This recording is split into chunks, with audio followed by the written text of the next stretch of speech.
صوت القراء يناديكم يا أهل الله نوافيكم بكلام يتلى يهديكم للحفظ له ويعليكم. السلام عليكم ورحمة الله وبركاته.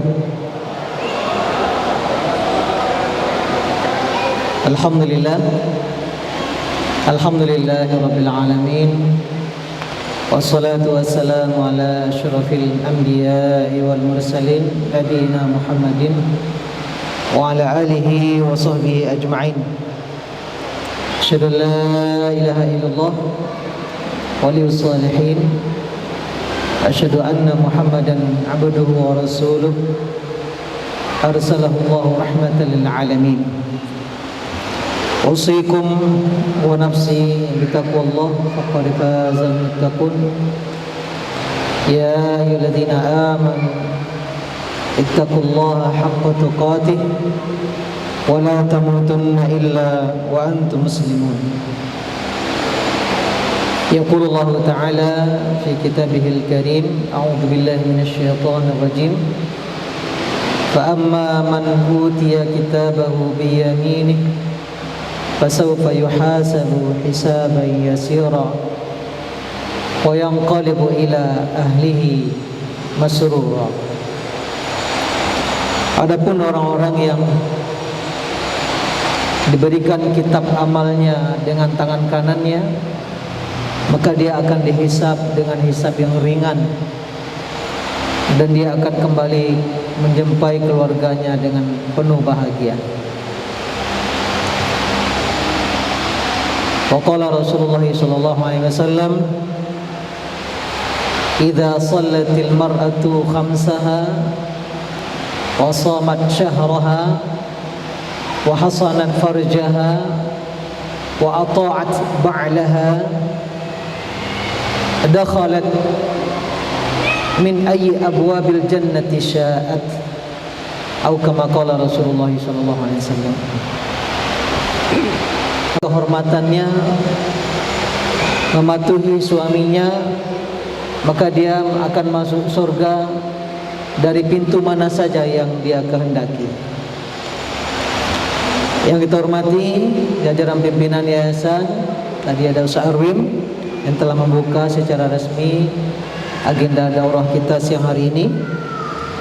Kemudian yang kita hormati Ustaz Kamrizal LCMA, narasumber juga pada siang hari ini, dan Direktur Risalah Charity, para ustazah serta daurah yang hadir, baik yang membawa pasangannya ataupun yang meninggalkan pasangannya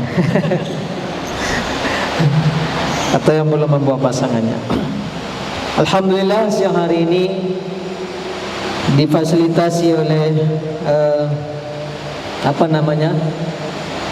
Masjid Dharma Wanita namanya. Ini di jajaran pemerintahan sudah tidak ada lagi Dharma Wanita ya, dari tukar namanya. Ada tim penggerak PKK, satu lagi adalah Dekra Nasda ya, Dewan Kerajinan Nasional Daerah. Jadi istilah Dharma Wanita itu sudah hapus di nomenklatur. Kita cari pula nanti namanya. Difasilitasi oleh Dharma Wanita Keluarga Besar Risalah, siang hari ini kita berdiskusi, talk show ya, bincang-bincang ringan ya, tapi aplikasinya berat ya. Bagaimana kita bisa mewujudkan rumah tangga sakinah hingga ke jannah. Memang seorang muslim, seorang muslimah tentu sangat menyadari bahwa keberadaan di muka bumi ini hanyalah sementara. Kita semua akan kembali ke kampung halaman abadi akhirat, imma ilal jannah, nas'alullah dzalik, wa na'udzubillah kalau ke neraka pergi. Pagi tadi kita semua mungkin juga sudah membaca, berpulang ke rahmatullah, seorang dai, seorang ulama, seorang ustaz, Syekh Ali Jabir. Kita bersaksi beliau adalah seorang hamba yang soleh, dan kita sama-sama menikmati dakwah dan pencerahan-pencerahan yang beliau berikan sehingga kita semakin lebih baik dalam berislam. Maka ketika kita berumah tangga, sebenarnya dalam benak kita sedang merencanakan kita bisa sampai ke surga Allah Subhanahu wa taala. Itu sebabnya kemudian baginda Nabi sallallahu alaihi wasallam memberikan saran yang sangat tegas, jelas ketika kita akan menentukan pilihan dalam membangun rumah tangga. Kita diarahkan untuk memastikan yang akan membawa kita ke surga. Fazfar bidzatid din taribat yadak. Ya. Pilih yang memiliki agama, kamu akan selamat. Jadi nilai-nilai yang lain itu memang harus kalah, harus tersingkir, dan bahkan mungkin nggak perlu jadi pikiran kita.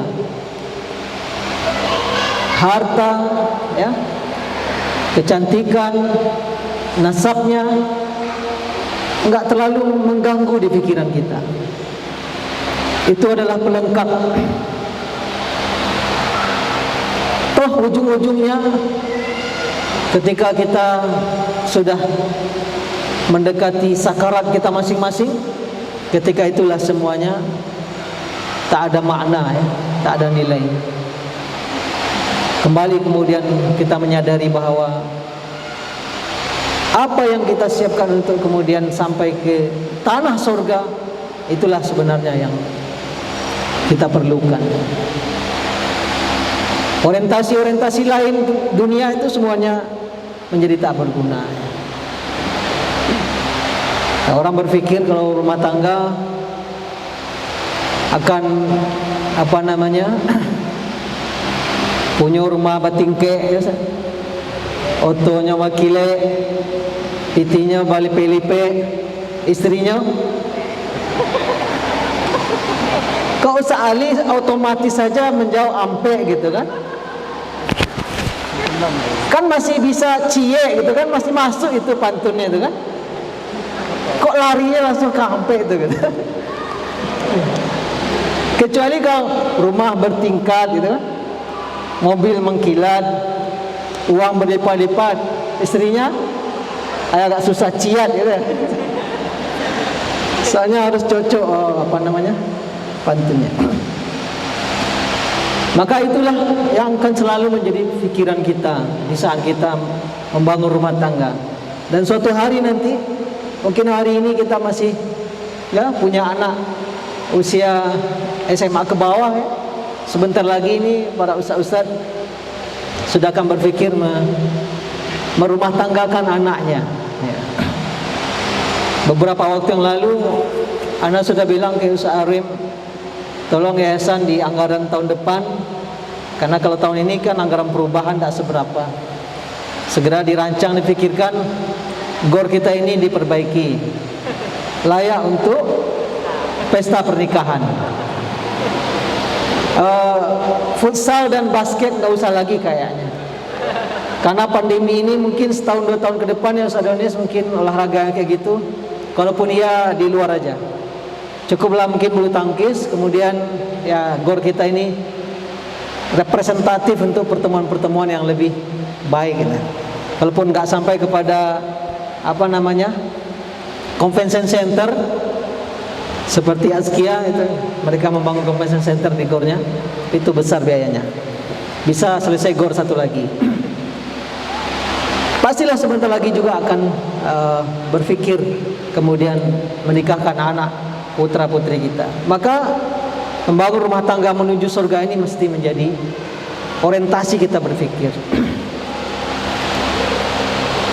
2 tema saja Anda sampaikan, nanti takut gak ada waktu lagi untuk Ustaz Kam. Tentu kita semua juga pasti akan menunggu-nunggu ini kan materi Ustaz Kam Rizal, insyaallah.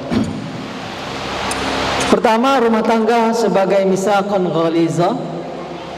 Yang kedua, pilar-pilar utama kekuatan rumah tangga. Slide ini, selesai ini akan ana share di grup-grup WhatsApp kita insyaallah.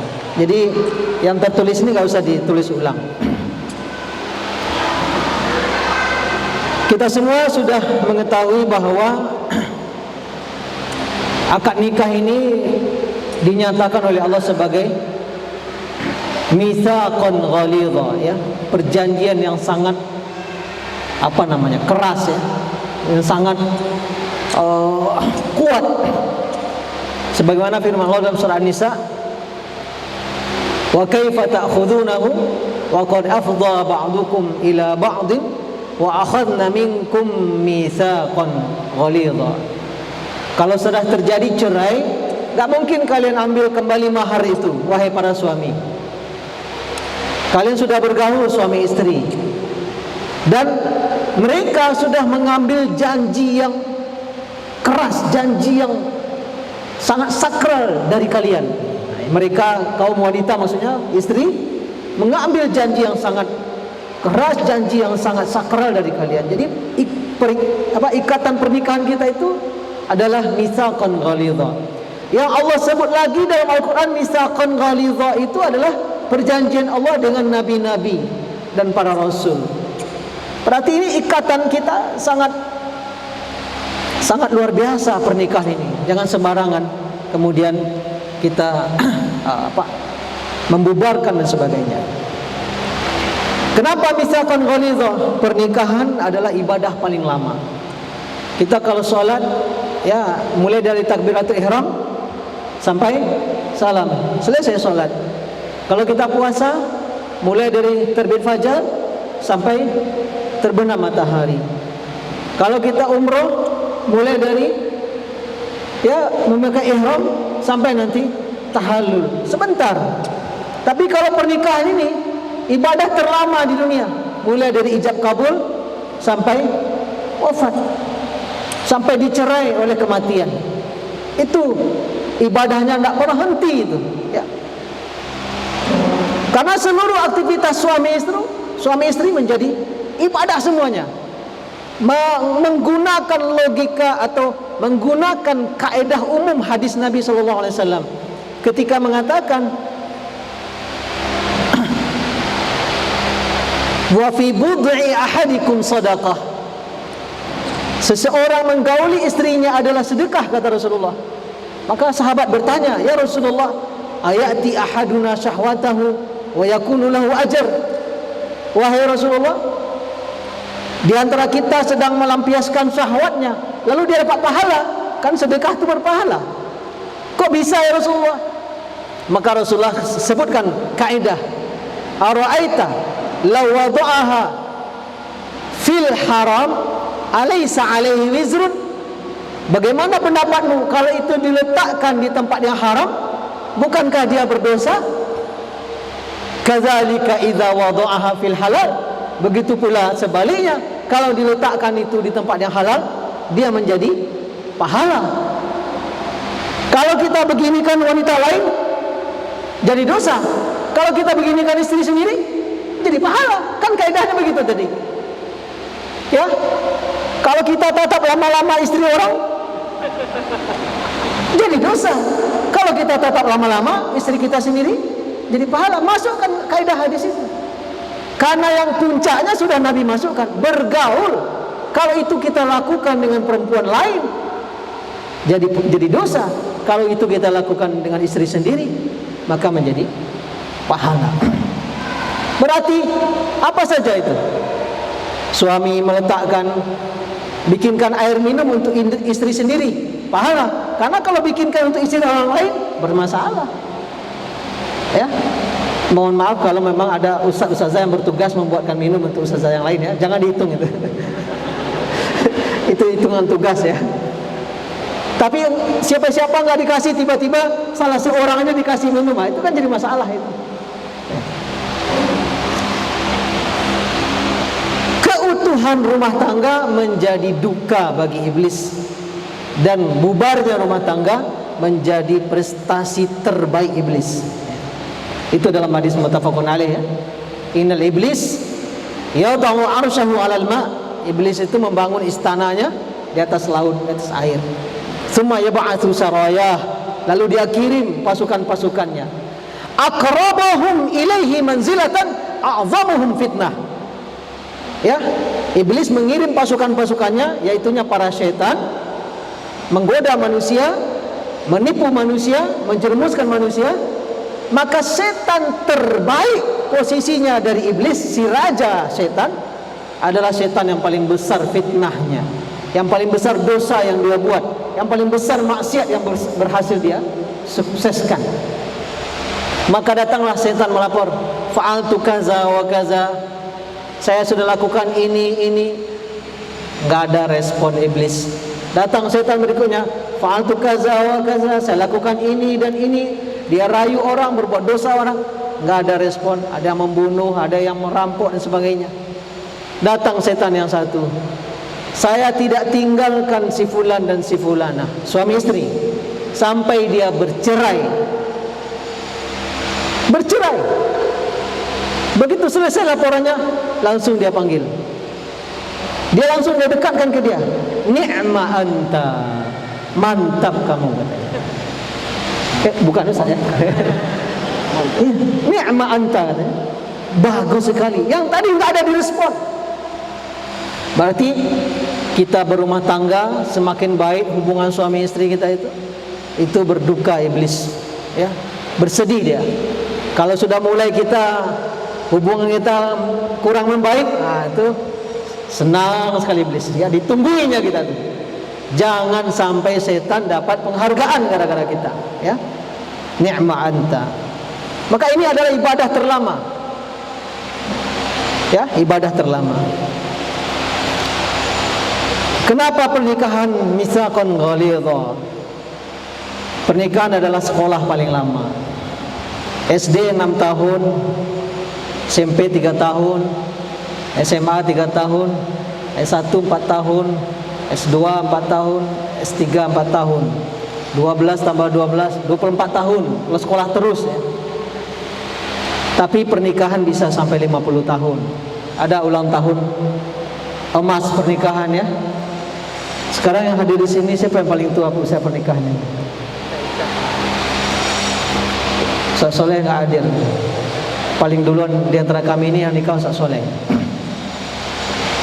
Belum ada kita yang 25 tahun lagi. Ana baru 23 tahun. Mohon doa, mudah-mudahan sebentar lagi punya menantu.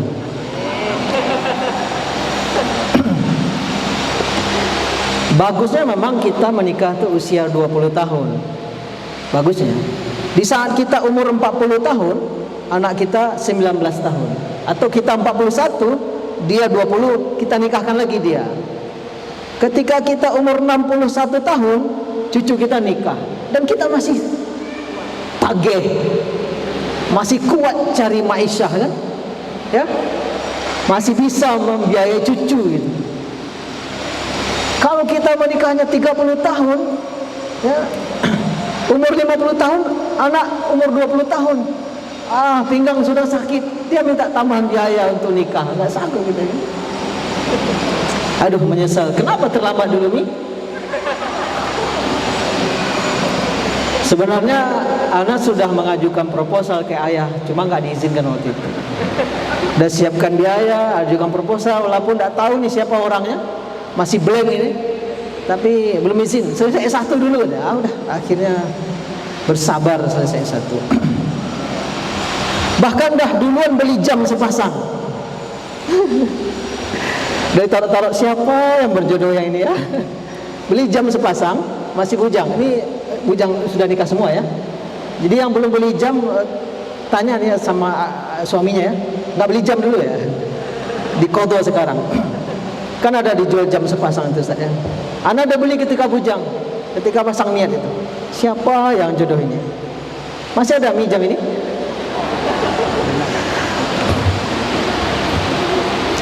Jadi usia kita di pernikahan ini bisa sampai 50 tahun. Sepanjang itu terus kita belajar. Semua yang kita ketahui sebelumnya, sampai kita di screening. Screening itu kan kayak gini juga dulu. Semua teori saja. Begitu berumah tangga, mulai teori-teori itu dicocokkan dengan realita. Ada yang betul, ada yang kurang pas. Belajarlah kita, ya, belajar tentang kehidupan yang nyata, bukan sekedar cita-cita, bukan angan-angan, tapi kenyataan. Belajar bagaimana memahami, belajar juga supaya orang memahami kita, belajar untuk menghormati, belajar untuk dihormati. Ada kata orang begini, kalau menikah laki-laki paling kecil atau laki-laki anak bungsu dengan istri anak tertua, wah ini bisa cekcok aja kayaknya. Laki-laki biasa dimanja, yang istri biasa merintah-merintah. Laki-laki anak terkecil, istri anak tertua. Katanya agak susah ini psikologinya, tapi coba aja. Tapi kalau berusaha kemudian belajar, berusaha untuk menghormati, berusaha untuk bisa dihormati, berusaha untuk memahami, belajar mengelola, memanage.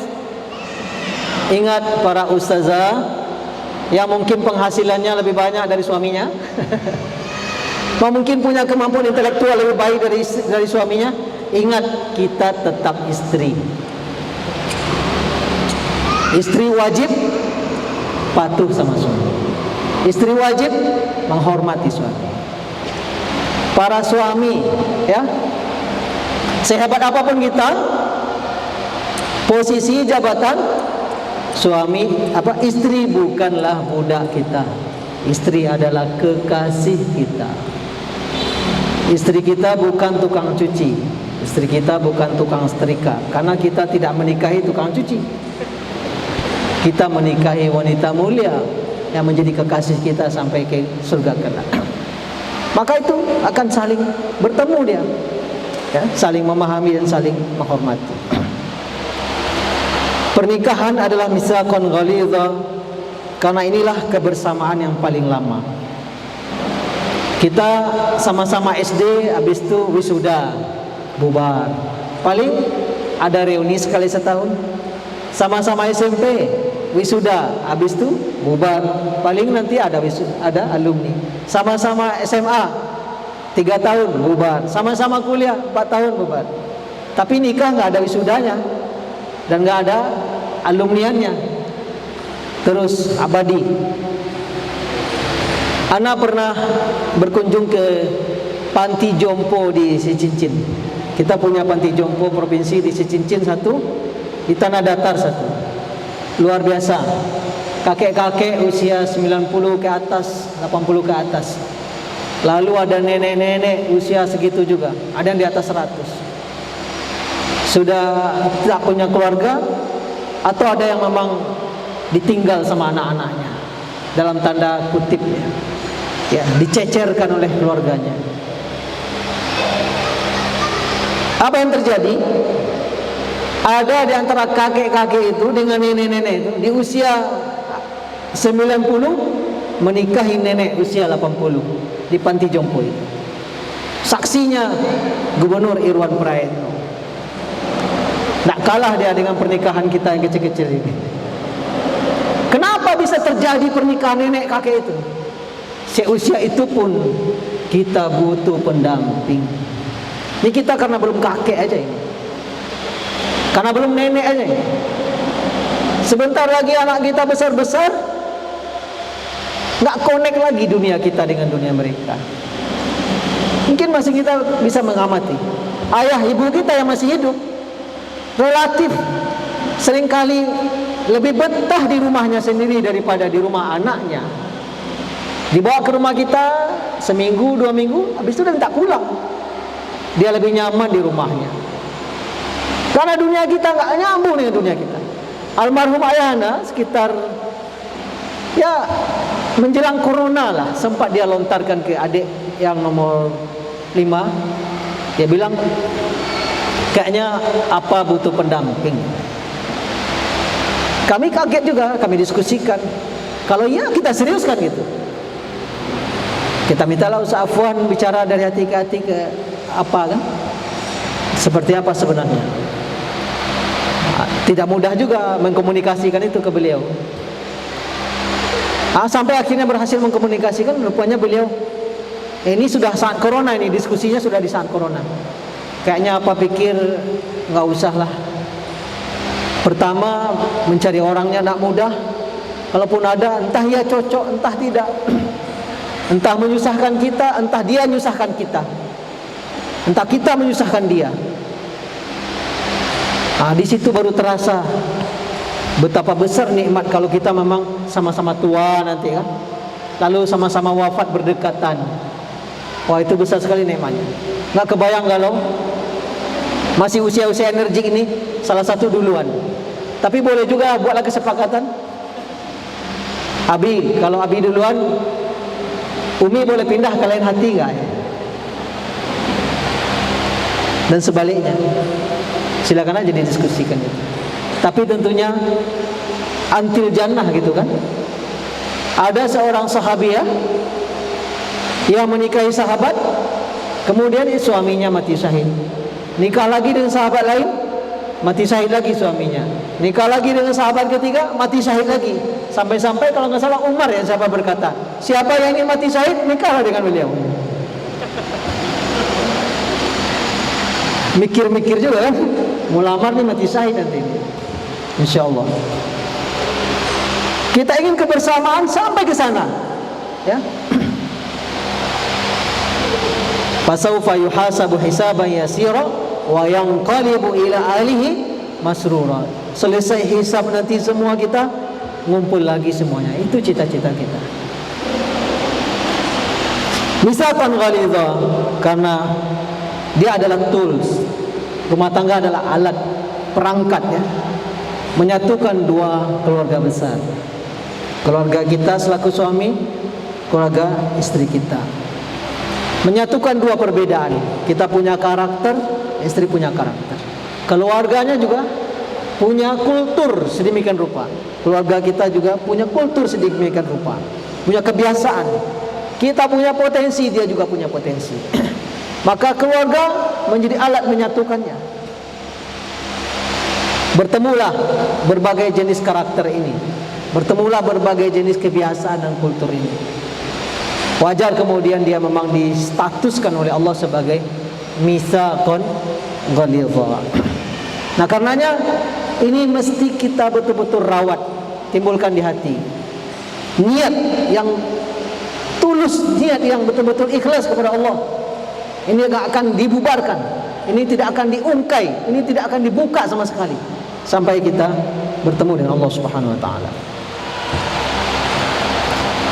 Nah, poin kedua, karena tadi kita menginginkan sakinah sampai ke jannah, maka rumah tangga itu ada pilar-pilar utamanya sehingga dia menjadi sakinah, penuh ketenangan, mawaddah, penuh cinta, rahmah, kasih sayang. Lalu kita tambahkan dakwah ya, makanya menjadi samarada. Ada juga yang membuat samawa. Nah, ini agak kurang tepat ya. Sakinah, mawaddah, wa. Ini wa aja. Pada wa itu waw ya, dan sakinah, mawaddah, rahmah ya. Litaskunu ilaiha wa ja'ala bainakum mawaddatan wa rahmah.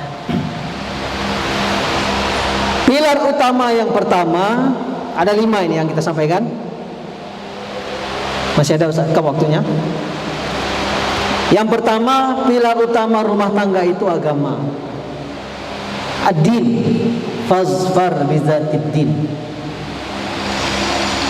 Nah, kalau kualitas keberagamaan suami dan istri imbang-imbang, ada kufu, ada keseimbangan, itu wah bagus. Dia akan bisa saling menguatkan. Dia akan bisa melaju ke langkah berikutnya. Kalau jaraknya agak jauh, maka tugas pertama segera dekatkan. Segera dekatkan agar perjalanan ini bisa sama-sama kencang larinya. Kalau enggak, tentu salah satu mesti menahan dan menarik yang lain yang kurang. Yang satu bersedia dibimbing, diarahkan, diajak. Nah, di sanalah wujudnya adalah hubungan kita dengan Allah. Ya.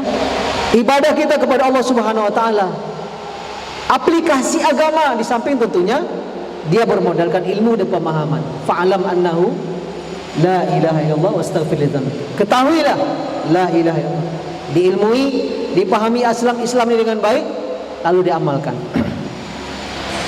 Nah, oleh karena itu menjadi agenda utama kita berumah tangga tentunya adalah menjaga terus kekuatan agama ini, jangan dia tergadai. Nah, kuncinya tentu belajar, mendapatkan ilmunya, mendapatkan informasinya. Hidayah kita tidak akan pernah bertambah kalau kita tidak mengakses sumber hidayah itu. Tidak begitu saja dia datang, nggak bisa. Akses sumber hidayah. Sumber hidayah itu Al-Quran, hadis, petunjuk para ulama. Berarti kita mesti menghadiri kajian, menghadiri majelis-majelis ilmu, ya, meluangkan waktu kita untuk kemudian mendapatkan penguatan kualitas beragama kita. Karena itu kunci keselamatan. Yang kedua, pilar kedua adalah kekuatan cinta. Apa itu cinta? Apa itu cinta, Ustaz Ali? Ana pernah naik mobil berdua dengan Umi Abdullah, berdua sambil jalan. Lalu Ana tanya sama Umi Abdullah, nih, kalau Abi lewat ada wanita cantik, lalu Abi suka dengan dia, apakah itu cinta? Waktu itu Umi Abdullah gak jawab. Mungkin dia mikir-mikir, kenapa Abi nanya ini? Ada niat, ada maksud. Nggak dijawab.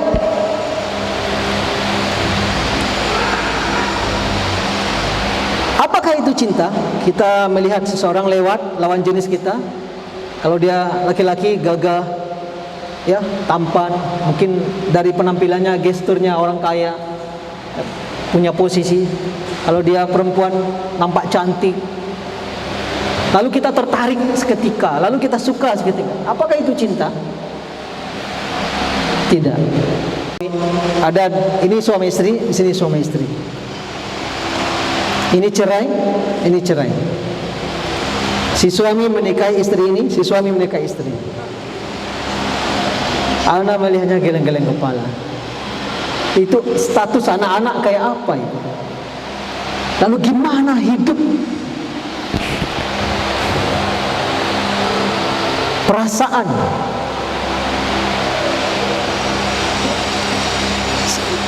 Nggak masuk rasanya. Ada sesuatu catatan psikologi ini, 4 orang ini. Nggak normal itu. Tapi terjadi.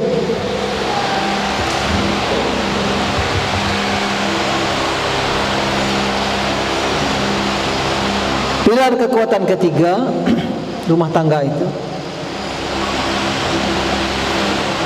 kekuatan doa. Doa silahul mu'min. Doa itu senjata orang beriman. Doa itu mesti disampaikan, diucapkan kepada Allah tentunya, dalam hati kita. Doa Nabi Ibrahim, Rabbi habli minas solihin. Ya Allah, beri aku keturunan yang soleh. Doa menjadi cita-cita, obsesi. Kalau kita ingin anak kita rajin sholat, maka di antara doa yang dianjurkan ulama adalah Rabbi ja'alni muqimas shalah wa min zurriyyati Rabbana wa taqabbal du'a. Doa Nabi Ibrahim, ya Allah, jadikan aku orang yang selalu menegakkan sholat, baru masuk anak-anak kita dan keluarga kita. Doa sekaligus menjadi solusi dan terapi. Kita punya cita-cita, kita punya obsesi, kita punya keinginan terhadap keluarga kita masing-masing. Dapat tidak dapat, kita merujuk kepada Allah Subhanahu wa taala dalam bentuk doa. Karena doa itu tidak mesti semuanya permintaan. Doa yang terbaik kadang adalah pengakuan. Rabbana zalamna anfusana wa illam taghfir lana wa tarhamna atau pengakuan semuanya. Lanakunanna minal khasirin. La ilaha illa anta subhanaka inni kuntu minadh zalimin. Doa Nabi Yunus selamat dari perut ikan. La ilaha illallah wahdahu la syarika lah, lahul mulku wa lahul hamdu wa huwa ala kulli syai'in qadir. Doa yang paling baik dibaca di hari Arafah. Doa ini dibaca oleh para nabi dan rasul di hari Arafah. Isinya tidak doa, isinya pengakuan. Maka doa bagi rumah tangga adalah solusi sekaligus terapi. Di sana yang akan menyambungkan kita kepada Allah Subhanahu wa taala. Ingat, baru saja kita akad, disunahkan kita salat sunat berdua ya. Kalau dulu yang lupa ulang lagi. Salatnya aja diulang. Jangan akadnya. Lalu ketika kita akan berumah suami istri selalu berdoa. Lah hari-hari kita berdoa. Dia menjadi pilar kekuatan rumah tangga kita. Keempat, kekuatan utama rumah tangga adalah kekuatan kata dan rasa.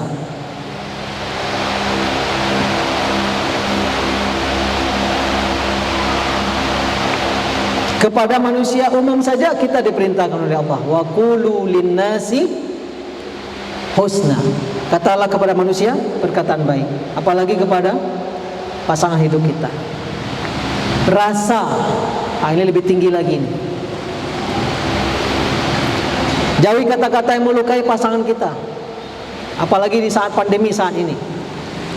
Istri masak, lalu aduh nggak terasa ini, kok udah nggak terasa masakan Umi kurang asin. Istri langsung SMS puskesmas, suami saya kehilangan rasa, datang ambulan, dibawa oleh petugas pakai azmat. Makanya jangan bilang-bilang nggak terasa. Pujian, rayuan.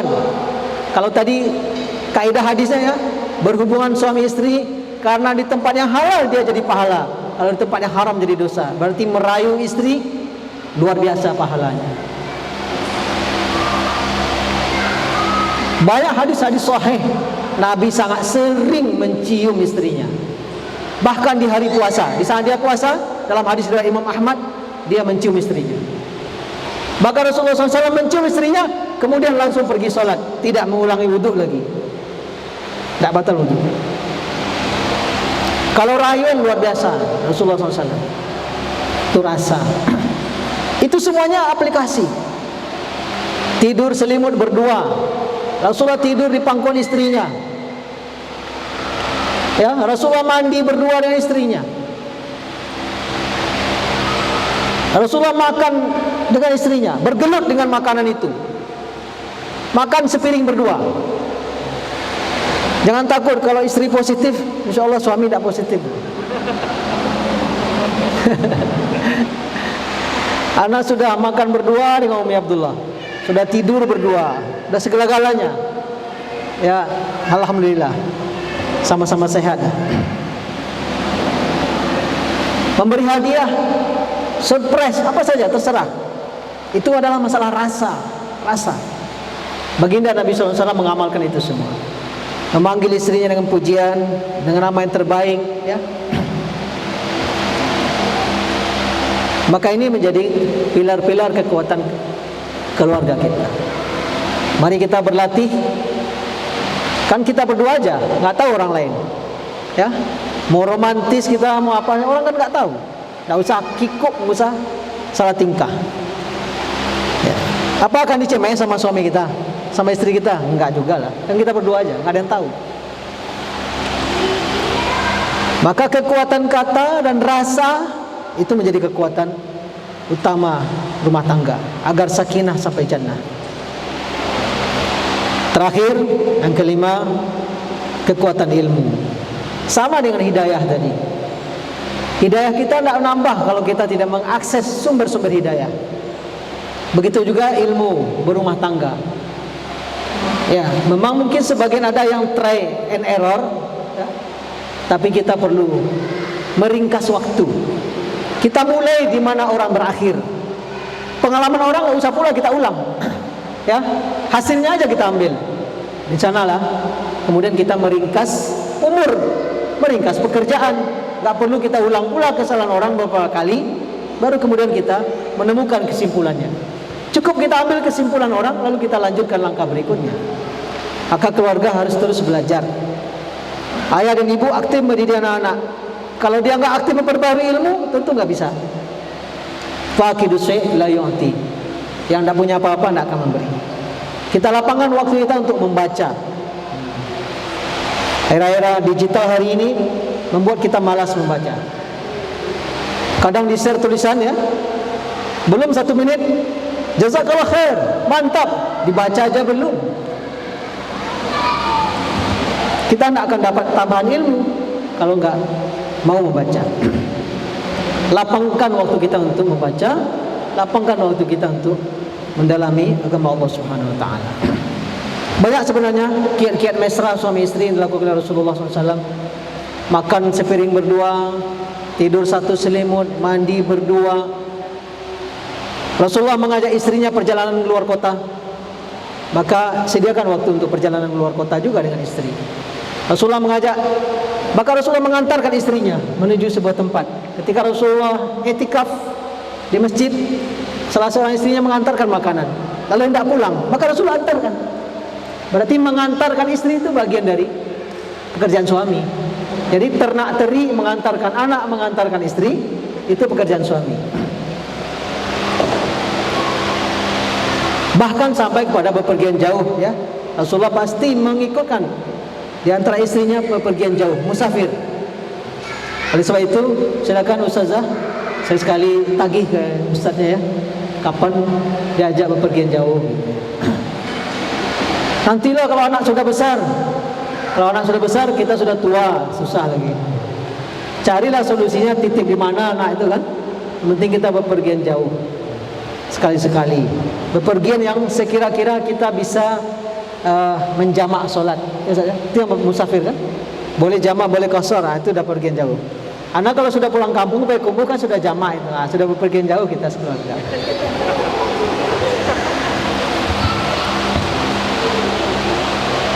Maka rumah tangga yang menjadikan ibadah terlama di sana, sekolah terlama di sana, kebersamaan terlama di sana, alat untuk membangun dua peradaban atau membangun peradaban besar. Di sana ada kekuatan ibadah, ada kekuatan cinta, ada kekuatan doa, ada kekuatan rasa dan kata-kata, ada di sana kekuatan ilmu. Insyaallah ya, predikat sakinah, mawaddah, rahmah itu bisa insyaallah kita realisasi.